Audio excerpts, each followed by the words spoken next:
Hello, everyone, and good morning and good evening to folks from different parts of the world joining us and some just must be waking up, right? Thank you so much for joining us. So this is a webinar co-hosted by IBEN, the India Behavioral Economics Network, and Busara. I'm Jafar Beg from IBEN, and we have Divyani as well from IBEN, and we also have Neela and Aditya from Busara as a co-host.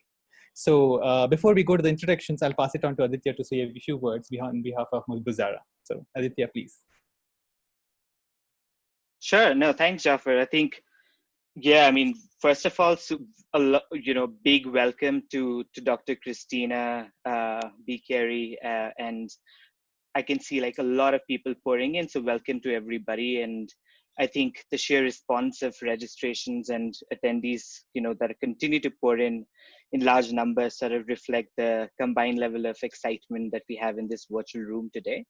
I just wanted to quickly start with just share a personal story that was shared to me by a friend, and I'm not going to name him for obvious reasons, but I think what he told me was that back in 2013, 2014, as you all would know, like the BIT and the World Bank sort of worked with tax authorities in Guatemala.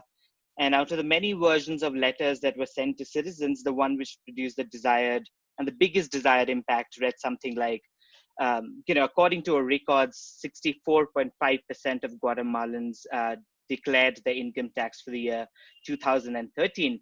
And you're part of the minority of Guatemalans who are yet to declare this tax. And I'm sure you would all, would have already heard about this study and its most widely cited study. But I think what is really interesting is on hearing the success of the intervention, one tax authority in a country, which I'm now going to name, floated similar letters to the entire population of the country, right? And those letters read something like, according to our records, 37.5% of our citizens have declared their income tax for the current year. And you're part of this majority who are yet to declare for this tax for this particular year. And I don't have to tell you what disaster this led to, but I think while I think story is really interesting, it's at the same time very, very concerning, right? And I think the use of descriptive social norms is probably one of the most overused or sort of misused psychological levers that we've heard people use. And I think what, it requires a bit of a proper nuance, proper context and care.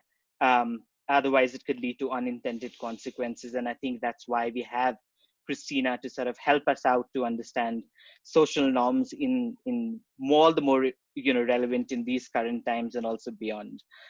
So yeah, with that I will pass on to Jafar with introductions and take it forward. Over to you, Jafar. It's muted, sorry. So great, thanks Aditya. So to those who missed, I'm Jafar Beg. I'm a moderator for this session, and I'm a behavior architect at Final Mile, a behavioral science research and consulting firm where we combine behavioral science and human-centered design to solve some tough behavioral problems. But a few years back, Genovi and I met in Nottingham, and we both started IBEN with the aim of advancing behavioral science in India, both in academia and industry. So we've had a good run with lots of interest from all parts of in India, and we've been conducting meetups, workshops to keep the enthusiasm alive and be a bridge between behavioral enthusiasts and the knowledge. So these insightful webinars are a part of this effort. Co-moderating with me is Neela. Neela is currently a senior advisor at Busara, a consultant at Sergo Foundation, and a board member at The Life You Can Save, a charitable giving organization funded by Peter Singer. Previously, she was the founding director at our very own Center of Social and Behavioral Change at Ashoka University. So let's come to the topic of the day. Social norms, as we will see, are really powerful forces that drive our behaviors every day. These are unsaid set of rules, in most cases, that silently influence our decision making. So in many cases, we don't really question why we are doing something. We might end up rationalizing our actions using something totally different, maybe even cook up a smart sounding logical reason for it. But for social science researchers and policymakers, this influence and explanation gap is very important to understand when framing policies and strategies, especially in scenarios like the one we are facing today, a pandemic one, where behaviors are changing rapidly and people making the policies at the center need to better anticipate the behavior change in order to control the transmission of the virus. So to better understand these norms, how these norms function and influence our behavior, we're very lucky to have Professor Christina B. Carey today with us. So Professor Christina is a S.J. Peterson Harvey Professor of Social Thought and Comparative Ethics at University of Pennsylvania. She's also the head of Behavioral Ethics Lab and Director of Philosophy, Politics, and Economics program. Her research focus is on judgment and decision making, with special interest in decisions about fairness, trust, and cooperation, and how expectations affect behavior. Another primary research area that Christina is very well known for is the nature of and evolution of social norms. She's also written two amazing books titled The Grammar of Society, The Nature and Dynamics of Social Norms, and Norms in the Wild, How to Diagnose, Measure, and Change Social Norms, based on her work on norms itself. So she's worked alongside many organizations like UNICEF, Gates Foundation, World Bank, DFID, to develop measures of social norms in the field and design effective interventions, while looking at important issues like sanitation, corruption, child marriage, and other unhealthy practices that are strongly embedded in the society. Very wicked.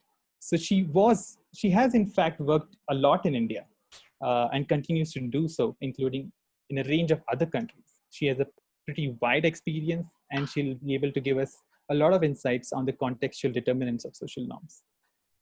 She also has a two-part course on social norms on Coursera that many of you might have been aware of or must have taken and must have found it super interesting, just like I did. If you haven't, please go check it out.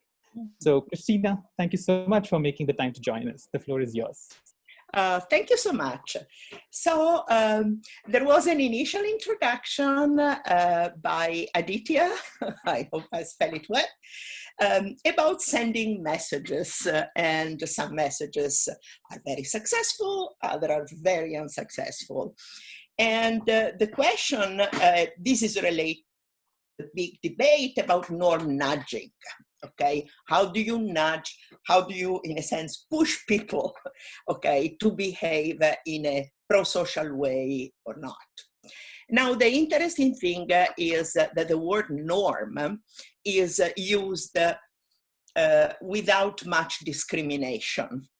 But in order to either or nudging or just more major interventions in specific situations like the work I do on sanitation, you have to be very clear about correctly diagnosing the collective behavior you want to change or you hope will change. Now, let's go back to the typical understanding that we have about social norm. So a social norm is understood as a behavioral pattern which is predominant within a group or a population and is supported by a shared understanding of what are acceptable actions and is sustained by the group social interaction. So by interacting, they sort of give lives to the norm. And of course, often there is punishment included for transgressing the norm. Now, this definition, which is sort of okay, is difficult to make operational in empirical research, especially. How do we measure norm? How much do we know, how much do they influence behavior? What are the measures that we could use? And the novelty of my approach has been to introduce measures and to redefine according to these measurable concepts. This is very important. And my definition is simply grounded on preferences and beliefs. So the framework is that of preferences and beliefs. So how do I define a social norm? I say it's a behavioral rule that may prescribe, tell you what to do, or proscribe, tell you not to do certain things, to a specific group in a class of situation. A norm is never something for one thing, but is a class of situation. Think of norm of fairness, you can apply to an entire set of situations, problems of fairness allocation, for example, arise. And this behavioral rule can or cannot be a social norm, it depends. It will be a social norm only if three things happen.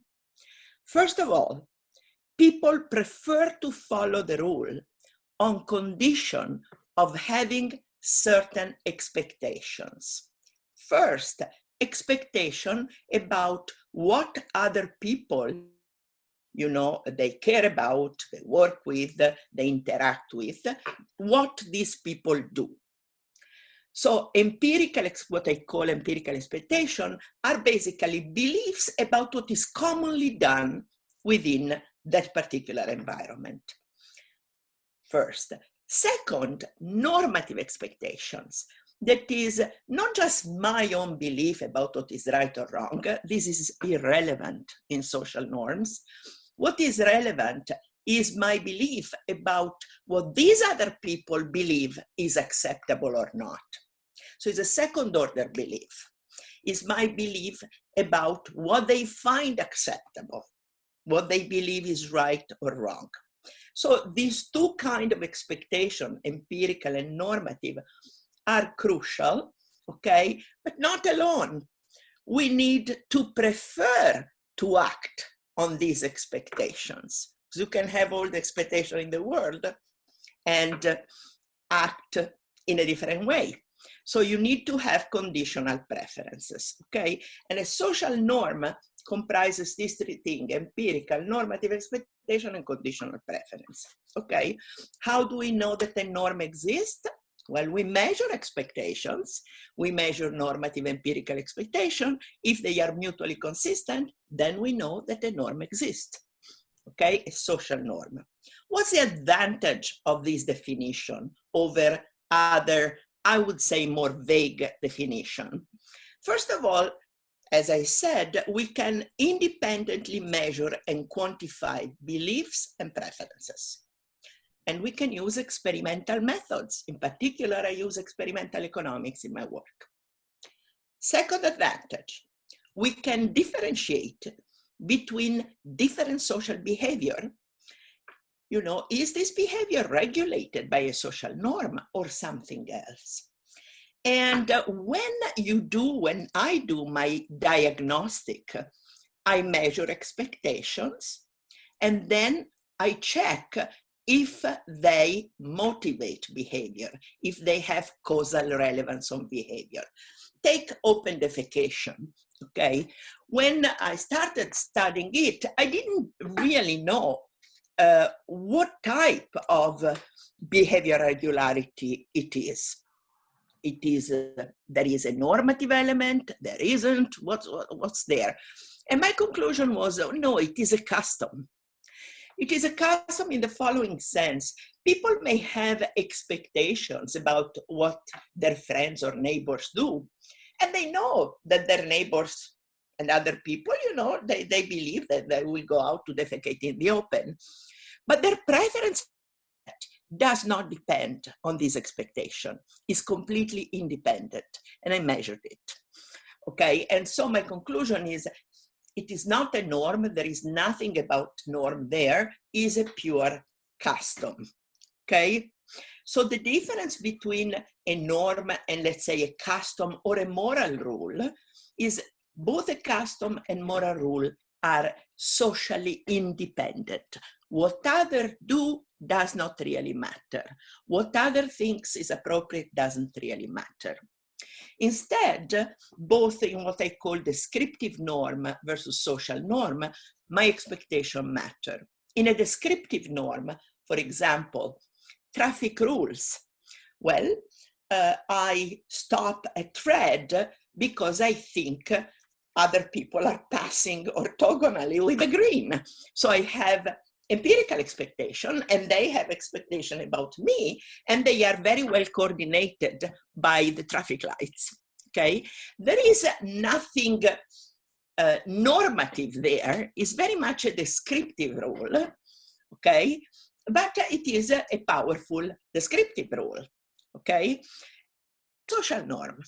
Sometimes descriptive norm can become social norm, but I don't think this is the case. So there is a common behavior. What is it? Don't make the mistake of thinking it must be a social. It may not be. You have to measure. You have to measure expectation, and you have to check if these expectations have causal relevance on the behavior in question. Only if there are both empirical and normative and they have causal relevance, then you have a social norm. Otherwise, you may have a descriptive norm only empirical matter, okay? Or you may have no conditionality, like in moral behavior. Now, it's very difficult a priori to decide a collective behavior. What is it? What motivates people to behave like that? That's why my measures are crucial, okay? Why is also crucial to differentiate behavior? Because of interventions. Because intervening on a descriptive norm may mean, oh, I want to change people's empirical expectation. I want them, to change their perception of what the majority behavior is, what collective behavior is. Sometimes people have wrong perception, and so it may be easier to change them. Sometimes they don't, and we may talk about that later on. Okay? And another important thing about conditional preference is that it makes a difference between existing and being followed. A social norm may exist, okay? We all agree that we should do X, Y, Z, but at a given time, because I have conditional preferences, I may not follow it. For example, because I realize that people around me are not following it. Okay, so suppose there is a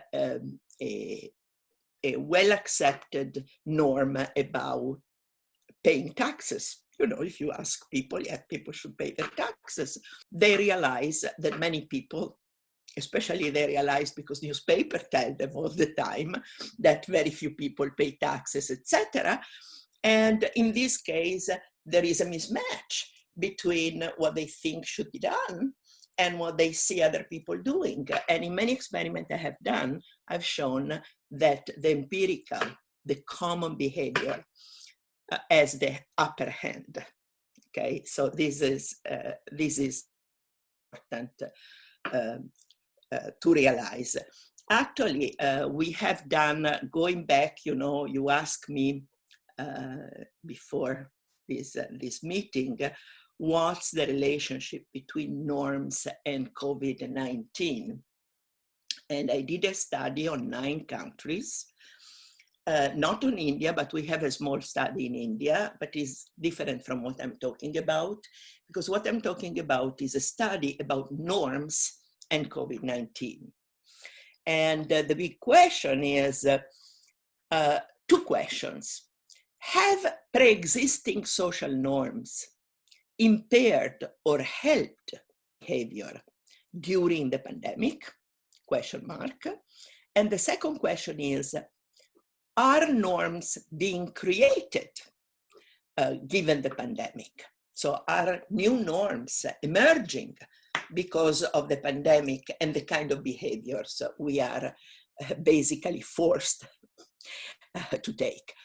And the first question is very interesting because we see differences in different countries. And one important difference, and should be always kept in mind, is that overall, on average, different countries have different levels of trust in their institution. And here, the trust in institution, so especially in government, the more people tend to abide by social norms. Okay, so when there is a high level of trust, there is a pre-existent attitude that is very favorable to abide, to obey social norms, existing social norm. And the less trust there is, the lower the allegiance to social norm, to exist in the situation. And this is a very important element, because I always wanted to measure. I think trust is very, very important. Trust in public institutions, obviously, especially. Another thing that I can say, and I was interviewed by newspapers on that, etc. And then you ask, oh, there will be a permanent change, etc. And my answer is time will tell in the following sense. There is a time threshold. It's very difficult to predict, but that the COVID-19 pandemic, let's imagine, ends suddenly by the end of August. You know, it ends suddenly. I can predict that a sudden end will basically not cause, okay, or will stop, you know, a permanent change in behavior. So there is a time threshold. If this threshold is not reached, okay, the behaviors we have learned to implement may not become more stabilized. However, if, you know, the threshold is, you know, far away in time, that is for a year or more, we don't have a vaccine, you know, there are flare-up, etc., then I think certain behavior will stabilize and will acquire a normative pool, in the sense that if you see somebody without a mask, you will reproach them. You will feel entitled to reproach them, as we are entitled to reproach people now who smoke, you know, in a closed space, for example. And, you know, 20 years ago, nobody dreamed of that. All right, so there is the time threshold that will tell whether certain behavior stabilize and become basically, you know, not only descriptive norm, but even social norm, because peculiarity, if you will, of a social norm with respect to descriptive norm is that the social norms is born, exist because underlying it, there is a social dilemma.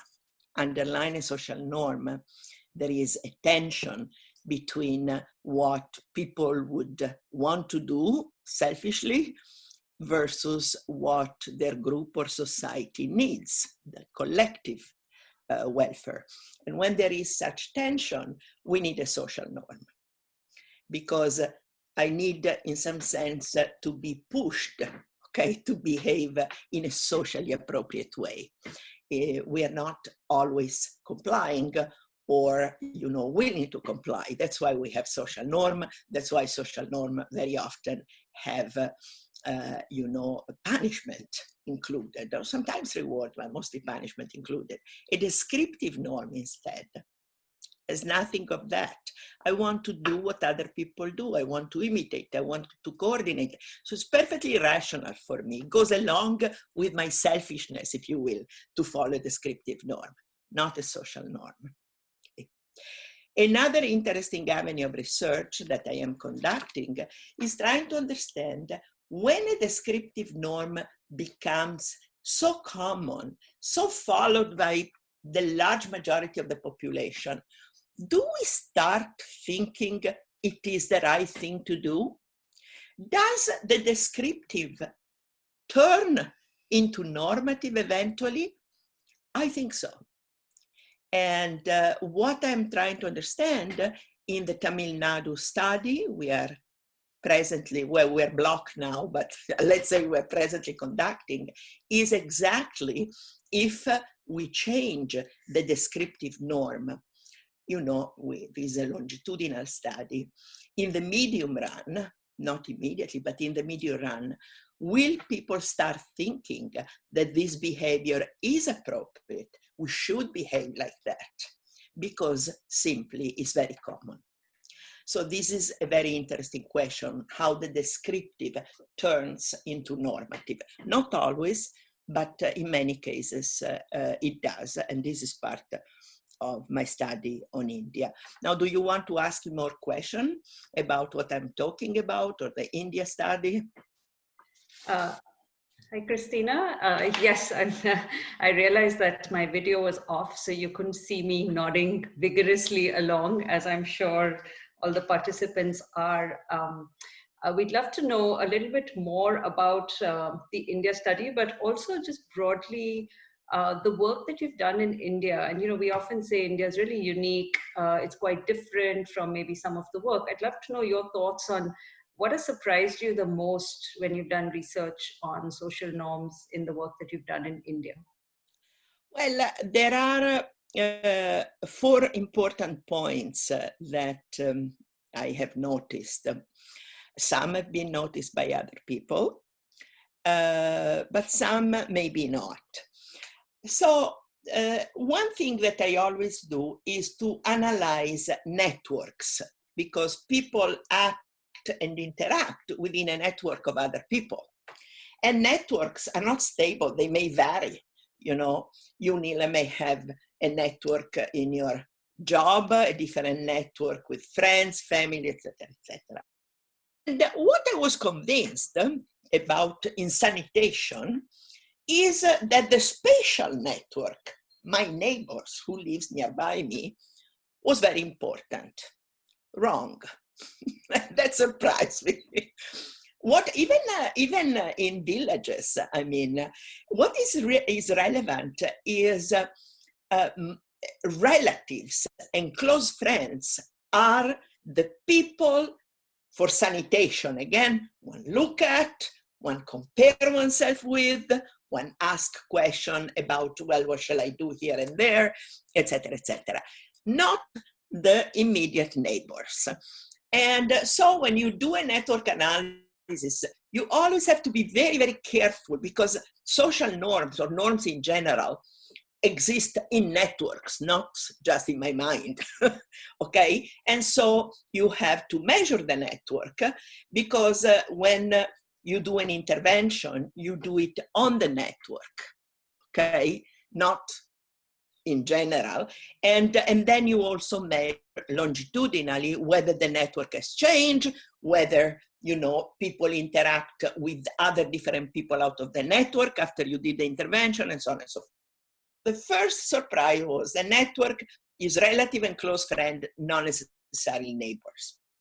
The second surprise is, well, we thought that there is, to build a toilet, to have a nice toilet, there is an aspirational level.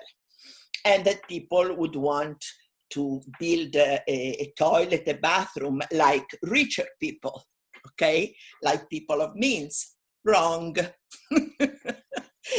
The aspiration, and we measure that, the aspiration is restricted to people that are more or less like you.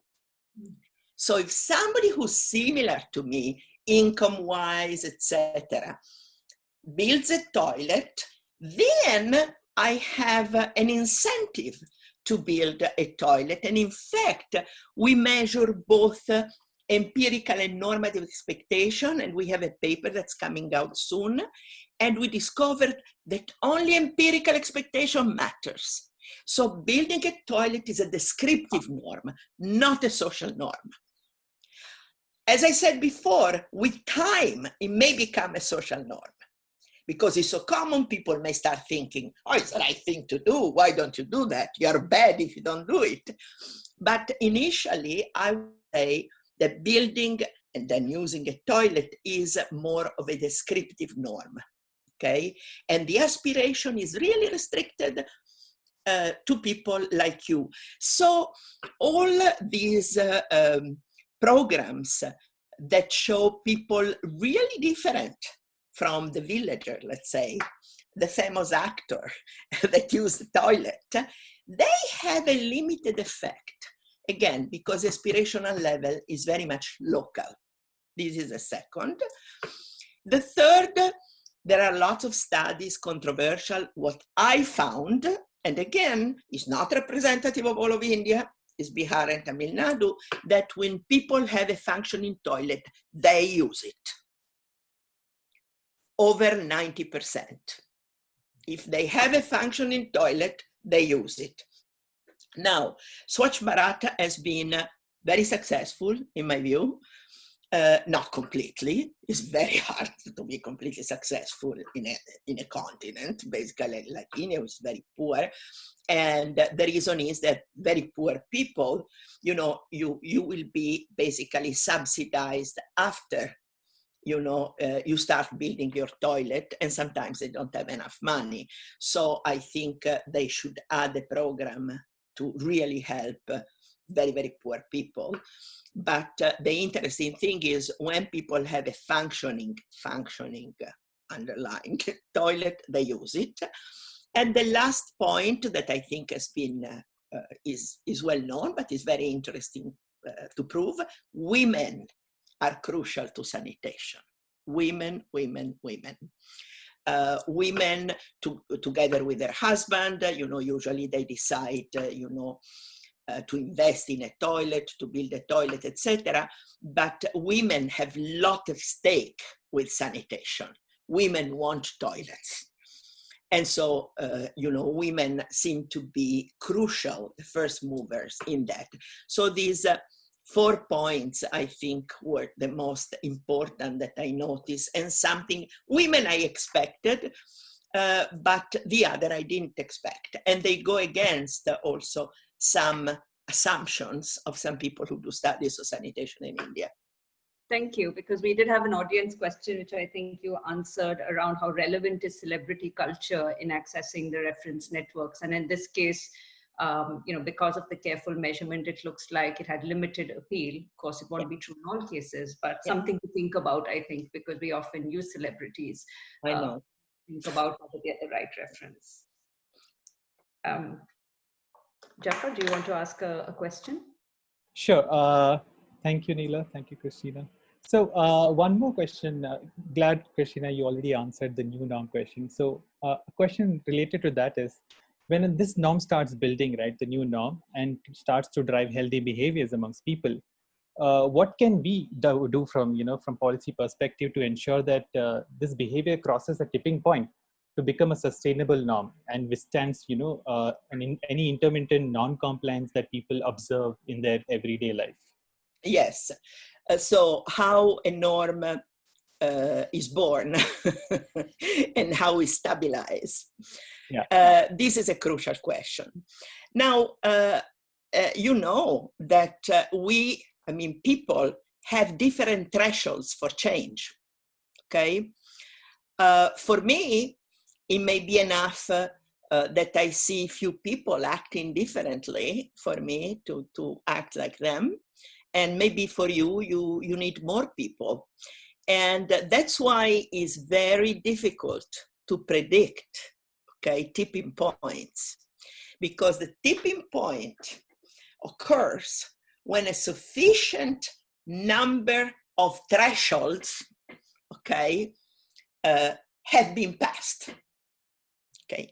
And the problem is, and this has been studied by a famous sociologist, Granovetter, and his work is absolutely, and he studied exactly, threshold, tipping point, etc. And what he noticed is trivial, if you will, but nobody noticed before him, is that the distribution of threshold is not continuous. Is not that I have a threshold of 1, and so if 1 moves, I will move. And Neela has a threshold of 2, so she sees me and the other person move, she will move. And Aditya has a threshold of 3, etc. So this is a continuous, but this doesn't happen. Right. Some very few, and some people need very many, and in the middle there is nothing. And in that case, we have a problem.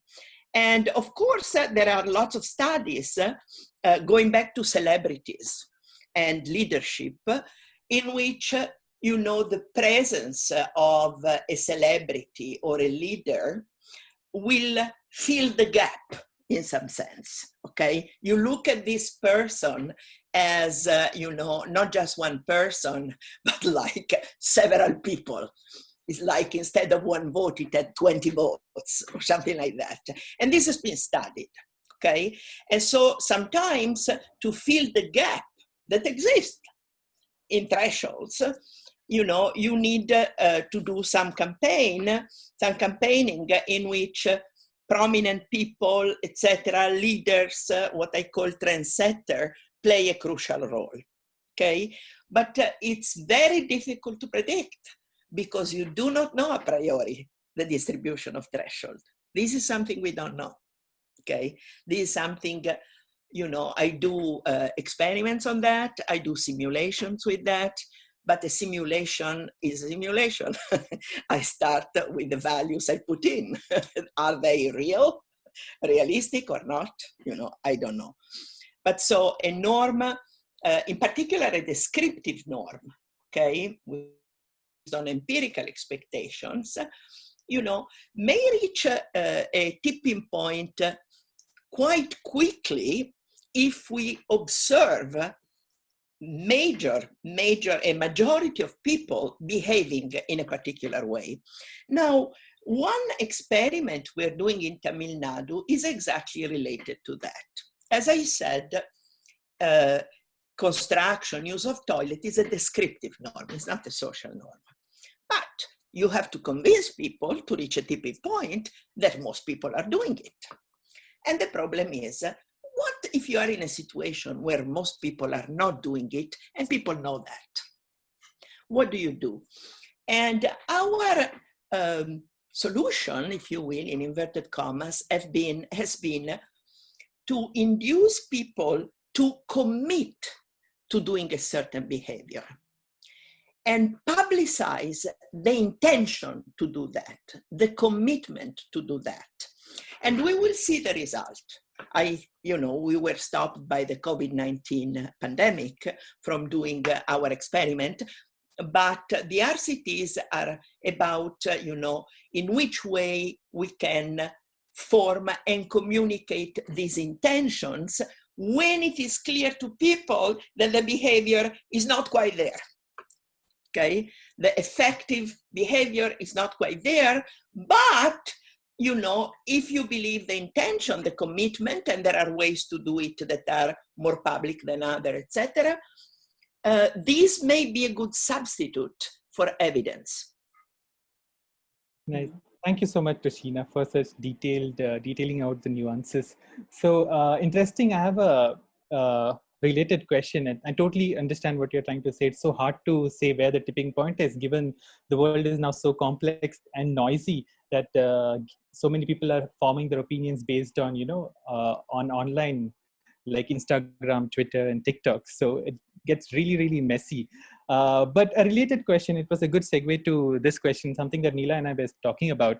Since humans tend to perceive risks as more so as feelings than, as numbers, how can we deal with this risk perception being transmitted in these social networks, right? Because my own risk perception is sort of in many cases also anchored to what I'm observing outside in the community. If I stare out of the window, if I see a lot of people hanging around doing stuff, then it starts to distort my risk perception. So more people hanging out in parks can normalize the risk of the observers itself. So how do you think social norms here and social networks are related to risk perceptions, and how should we be careful about it? In this study on COVID-19 in 9 countries, we measure risk perception and the level of optimism or pessimism, etc.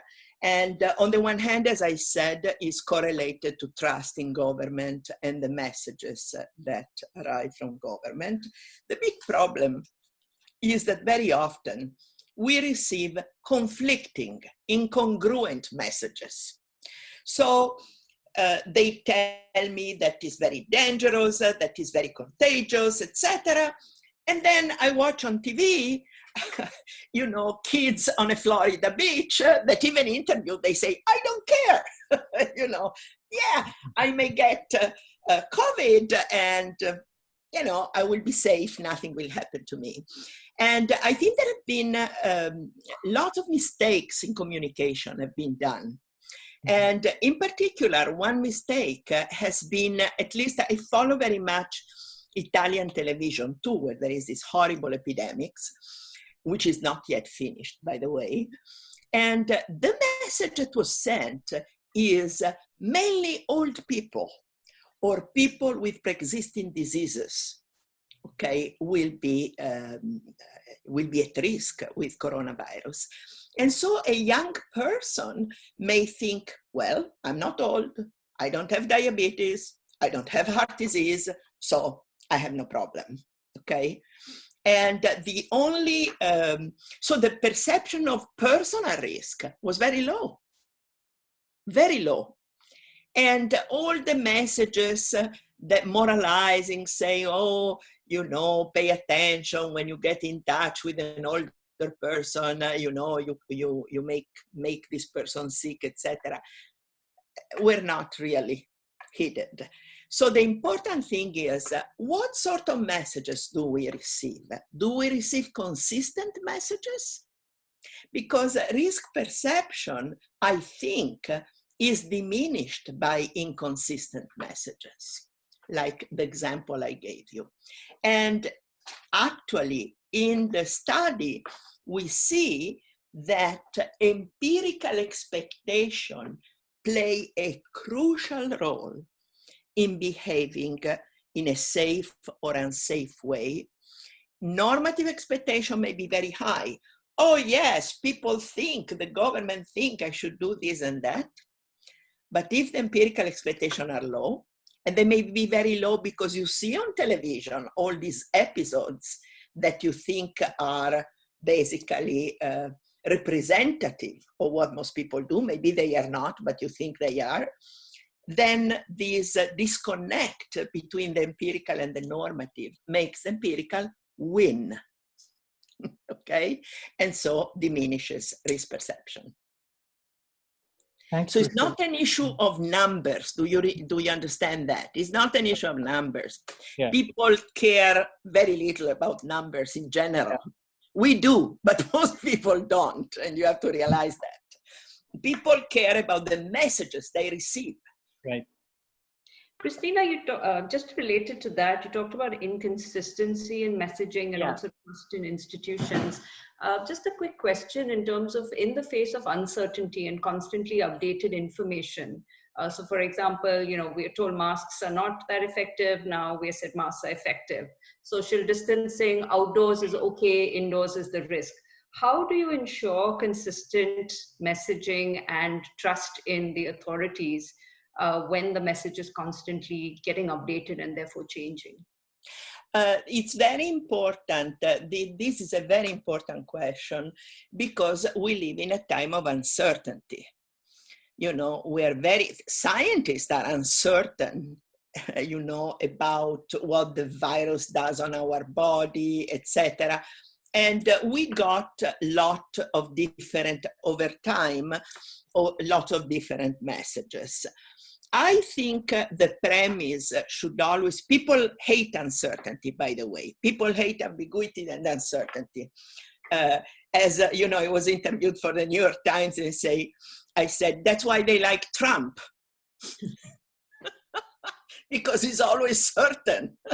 And today says A, tomorrow say not A, but as if the world has changed, so I have to say not A. And people believe him. So I think it's very important. I know that people don't like it, but it's very important to let people know that science is hypothetical, okay? That we don't reach forever truths, that step by step we learn, we change, etc., etc. And this is something hard for people to take. But all the messages should be premised by, given what we know now, this is what we think should be done. And even if you think that maybe it's not always necessary, for example, there is a message that I don't like that says, oh, only wear a mask when you are in a supermarket or in a closed room and don't wear anywhere else.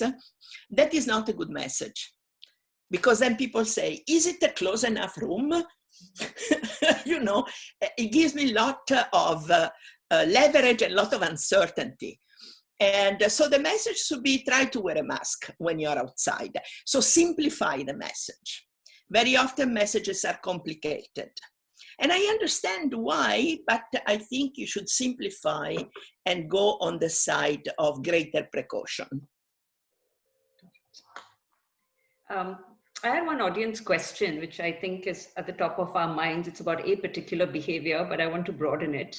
It says, thank you for articulating the different kinds of norms, customs, moral rules, descriptive norms, social norms. In relation, and this question is about a specific behavior, but I want to ask you about the other behaviors as well.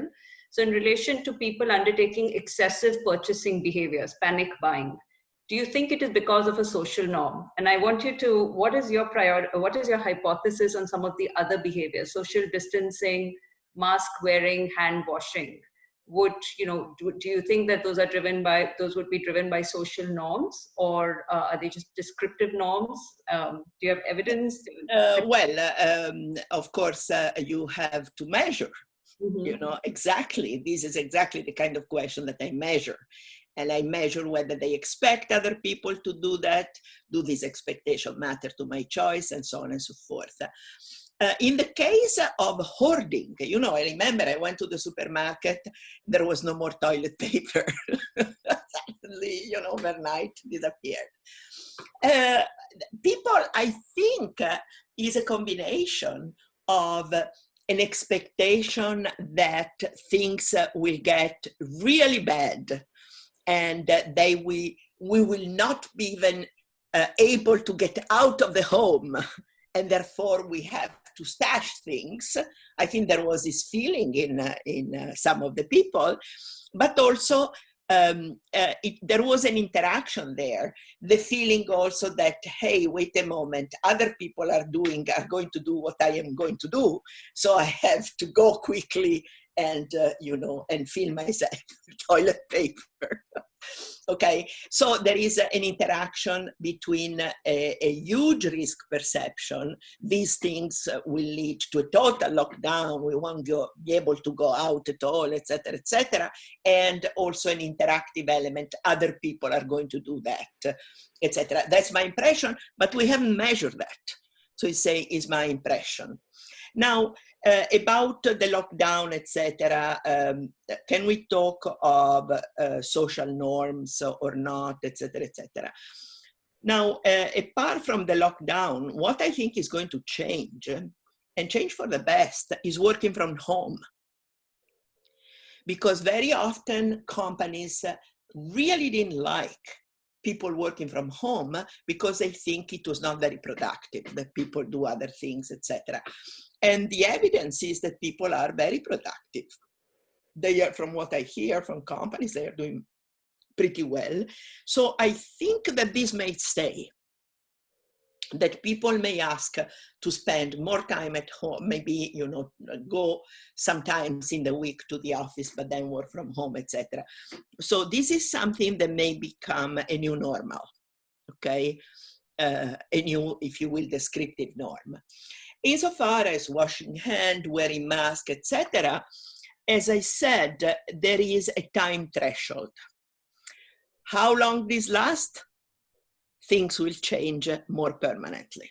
If it doesn't last that long, people will go back to what they were before. So the time threshold is very, very important. How long is this lasting?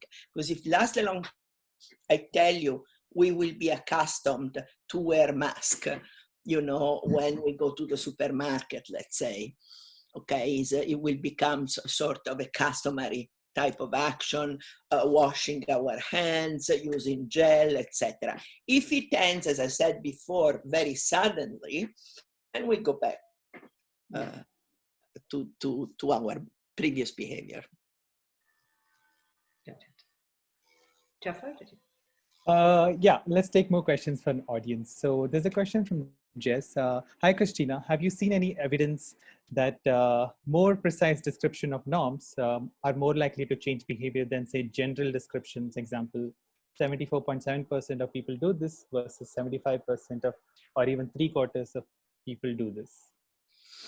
What do you mean by more precise? I guess I'm assuming nuanced or more directed. Well, again, I learned experiments that giving a specific number mean different things to different people. Okay? So what I ask normally is, especially when I did the experiment in India, let's say out of 10 people, okay, in your village, let's say, in your network, how many do you think do ABC? Okay, so I want to know if people have majorities in mind. And so I ask, out of a certain number of people, how many do you think do a certain behavior? Okay, because if you use the more difficult road and say, okay, 75% of people do that, for many, many people, even in America, even doing Turk, doesn't work that well. Okay? Doesn't work that well, because for some people, 75% is not enough, for example. Okay? And so to know what people really think, if there is sort of majority thinking, I ask each person, out of 10 people in your network, etc., how many do you think behave in a particular way? And then from the answer, I know that overall, on average, people believe that the majority behaves in a particular way. And I do the same for normative expectations. It's very important, to learn, because the first thing we do when intervene, we have to learn. The problem with nudging is they intervene without learning what goes on in people's mind, what is the environment, what is the situation. You throw things at them. And this is the reason, if you look at my paper on norm nudging, this is the reason why it's very unclear why some nudges work and others don't. Oh, gee. And the issue is, well, it depends on the situation. It depends on whether the type of message you sent was appropriate to the situation or not, and so on and so forth.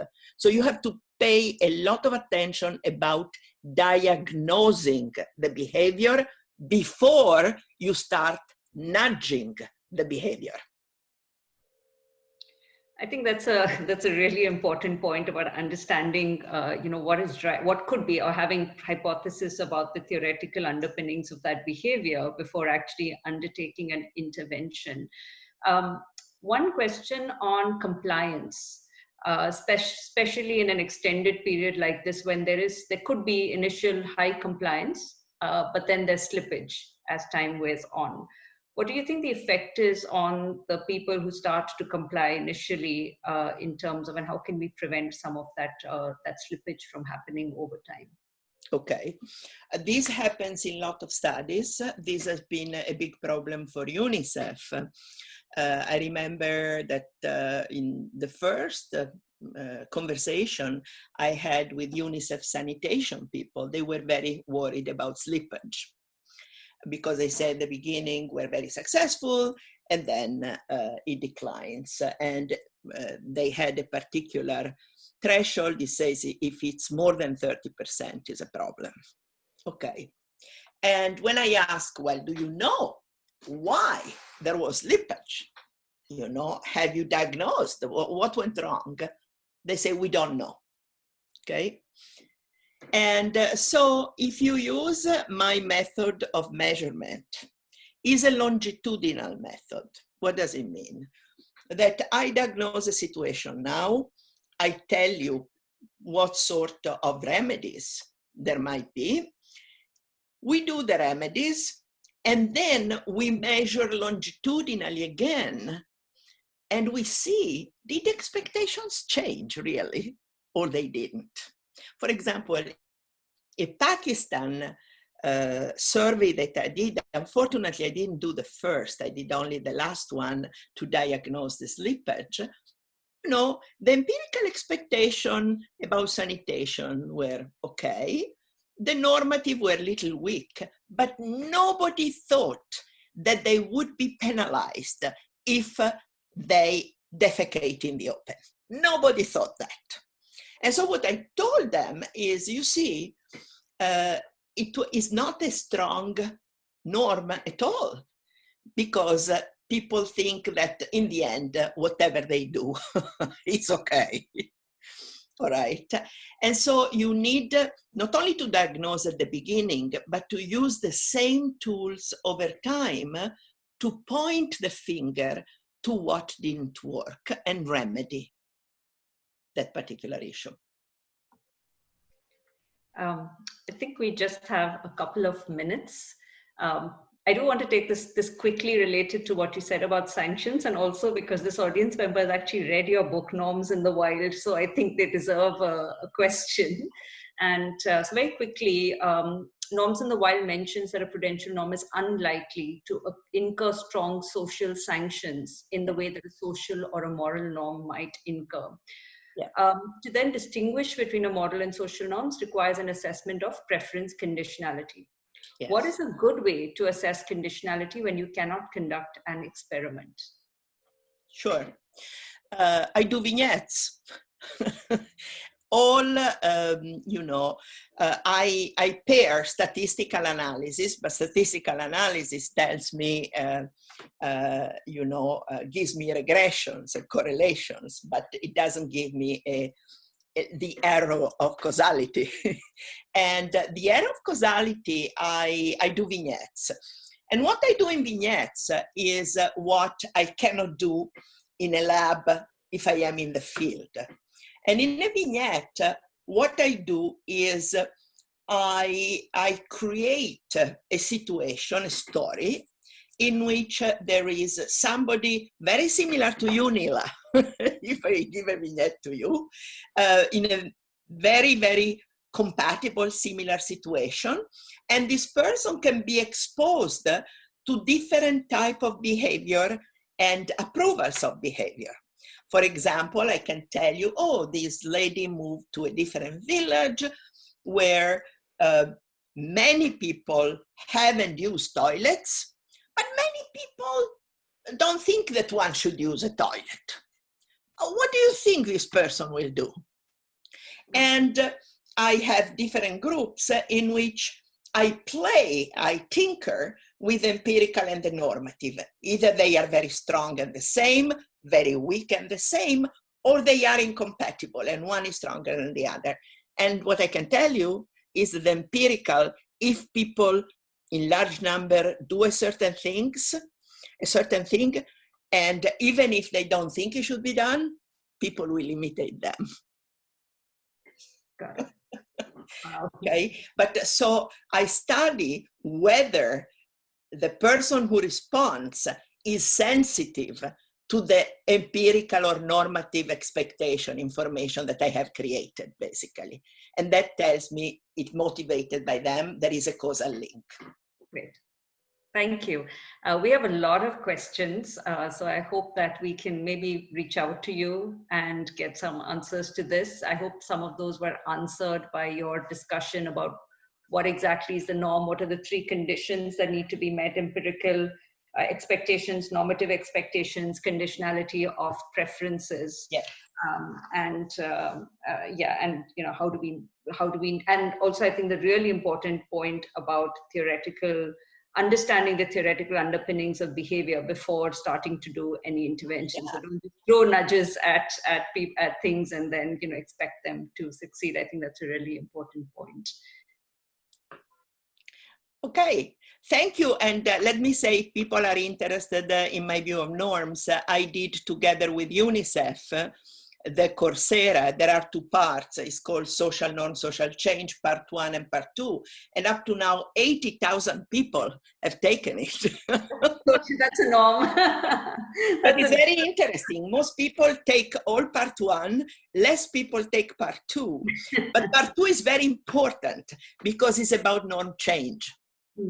And so, probably it's the most important part. But, they take mostly 80,000 take Part 1, like, I don't know, 15,000 take Part 2.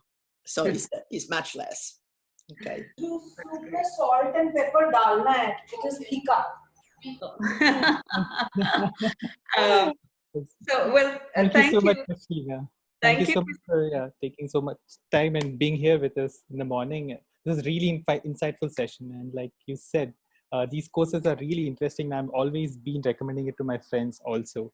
And for people who might have missed out on some nuances, we will be sharing the video of this session soon. So look out for it. But otherwise, yes, thank you so much, Christina, for being with us today and sharing your thoughts. Thank you. Share it with me. I will post it.